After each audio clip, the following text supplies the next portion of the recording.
So, you're one of the 6 people around the world who's crazy enough to run a Type 89 as their main weapon when playing Airsoft. Congratulations. But I bet you're thinking to yourself, now you got it, what am I going to do with it? Compared to modern counterparts, the Type 89 is really poor when it comes to accessories. You've got absolutely no rail systems out of the box on this thing, let alone key mod or M-lock. So all those Gucci accessories that you love to add to your M4 to make it look cool and to add function, but really it's just to make it look cool, you kind of shit out of luck. Now, a lot of people, including myself, would say that's kind of the charm of the Type 89. You're stuck in the 80s when you buy this gun, essentially, but it's got that really classic look. However, if you did want to modernize it, don't worry, I'm here to help. This is my journey on what I did to modernize my Type 89. Now, before I get into it, if you like what you see here, you know how YouTube works, hit the subscribe button. I post to this channel every now and again, and who knows, some of it might actually be good content one of these days. The barrel is a good place to start, so let's do that. So, as you might notice, this isn't the standard flash hider that comes with the gun.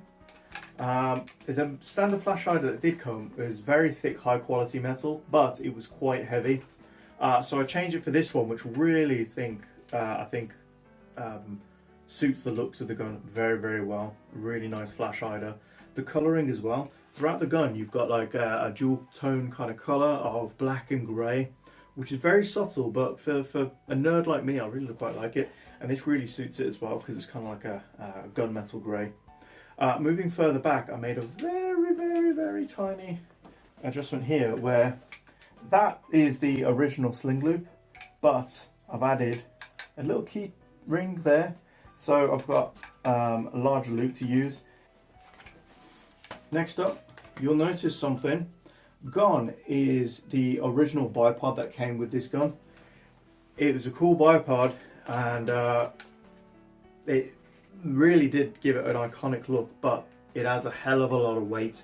More importantly, it adds a hell of a lot of weight to the front of the gun. That's definitely not where you want it, especially when you've got quite a light stock like I do with this skeletonized one. So that just had to go, and now that it's gone, it's very, very pointable and very, very nice feeling. You haven't got as much weight at the top here. Ignore the flashlight for now, but aside from the flashlight, it's really quite maneuverable. Okay, so let's talk about the flashlight, shall we? Just a standard flashlight that I like to put on pretty much all my airsoft guns, mainly for looks, because I usually play outdoors and they're kind of useless outdoors, but it's on there. Now, how did I mount this little tiny rail? Because like I say, when you get it out of the box, no rail systems at all. You've got these small air vents, but what you can do is you can get a small piece of rail that you'd usually put on a key mod or an M-lock. You can file down the underside of it, so it's not no nubs or anything like that, and literally just use it to bolt into those holes there. Now, you're going to want to use quite a wide washer, because this isn't the strongest plastic in the world, so anything small and tight, you're going to chew up that plastic, which is not good. With all the mods that I've added to this, I've wanted to stick to one rule, and that's if I had to, I could return it back to its original form. No permanent changes have done to this gun, so bear that in mind. So moving back, no flashlight of mine would be complete without a pressure pad. So not much to say about it. It's stuck on with a bit of Velcro underneath, and you know what, it does the job.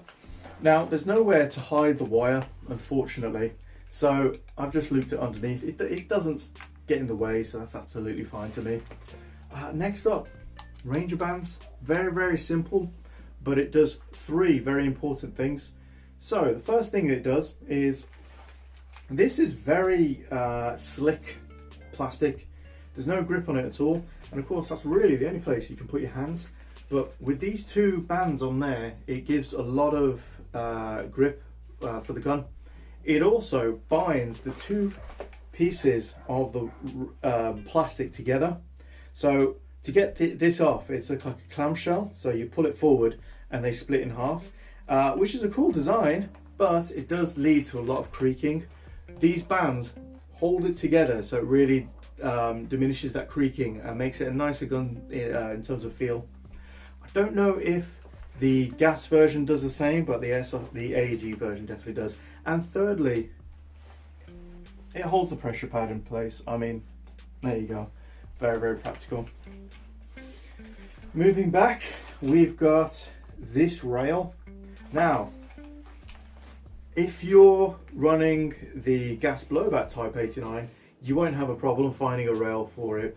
Loads of gun websites have the Type 89 gas rail, but the AEG rail, Jesus Christ, it's like rocking horse shit. You're just not going to find it.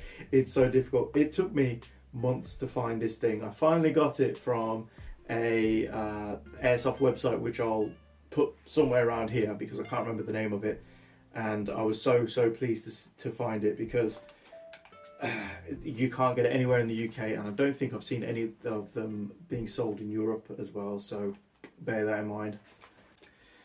So this might look like a proprietary mag, but no, that is just a standard mag, so any M4 mags will fit into this gun.